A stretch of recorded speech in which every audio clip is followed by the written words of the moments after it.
যে কোনো লক্ষ্যকে অ্যাচিভ করতে গেলে প্রথমে লক্ষ্য বা গোলটাকে সেট করতে হয়, এবং এই যে সায়েন্টিফিকভাবে লক্ষ্য ফিক্স করার টেকনিক আছে, আমি একদম সহজ একটা, যেটা আমার রিয়েল লাইফের সঙ্গেও মিলছে এবং আমি পড়াশোনা করেও যেটা পাচ্ছি সেটা তোমাদের আজকে শেয়ার করছি।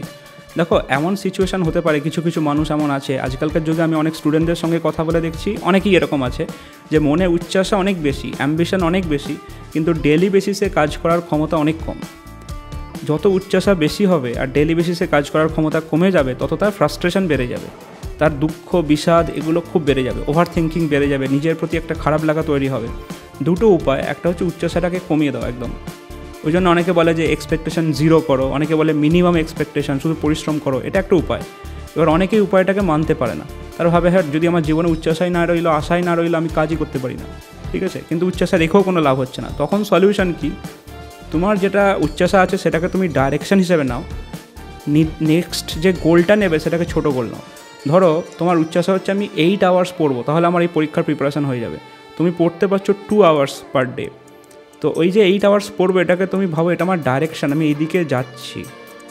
কিন্তু এখন আমি পড়তে পারি 2 ঘন্টা, তাহলে আমার নেক্সট টার্গেট হবে 2.5 ঘন্টা।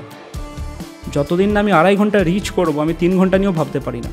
যেই 2.5 ঘন্টা রিচ করলাম, আমার নেক্সট টার্গেট হবে 3 আওয়ার্স পার ডে।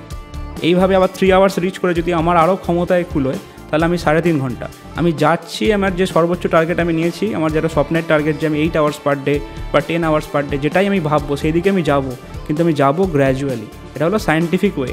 তাহলে যেটাই করবে স্টেবিলাইজ হবে। তুমি একদিন ইচ্ছাশক্তি প্রয়োগ করে হঠাৎ একদিন 8 ঘন্টা পড়ে নিতে পারো, তারপর হয়তো 2 মাস আর পড়াশোনাই করবে না, তোমার মন পুরো ঘুবড়ে যাবে একদম, ঠিক আছে। ধরো তোমার লক্ষ্য হচ্ছে মিলেনিয়ার হবে, তোমার ভালো লাগে যে টাকা পয়সা থাকবে, এগুলো ভাবতে ভালো লাগে, কিন্তু তোমার এখন অবস্থা খুব খারাপ। এবার তুমি যদি ভাবো যে আমি 10,000, 20,000, 30,000 ইনকাম করবো, তোমার মন বলে না, তাহলে আমি কিছু করবো না, ঠিক আছে। তো তোমায় তখন কী করতে হবে? যেখানে তুমি এখন দাঁড়িয়ে আছো, হয়তো তুমি 20,000-এ দাঁড়িয়ে আছো, তোমাকে টার্গেট নিতে হবে যে আমি কি 30,000 পারবো।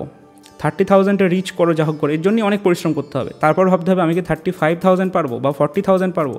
এইভাবে চেষ্টা করে করে করে করে তুমি যেতে পারো, তোমার যদি ক্ষমতায় কুলোয়, বুদ্ধিতে কুলোয় এবং কপাল কিছুটা ভালো থাকে, তুমি মিলেনিয়ার হওয়ার দিকে যেতে পারো।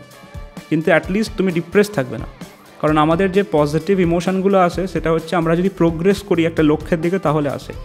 আর যদি তোমার লক্ষ্য হয় 1 মিলিয়ন, তাহলে তুমি প্রোগ্রেস করবে বুঝতে পারবে না, তোমার পৌঁছচ্ছ না তো 1 মিলিয়নের, তুমি ভাববে তাহলে আমি বেকার।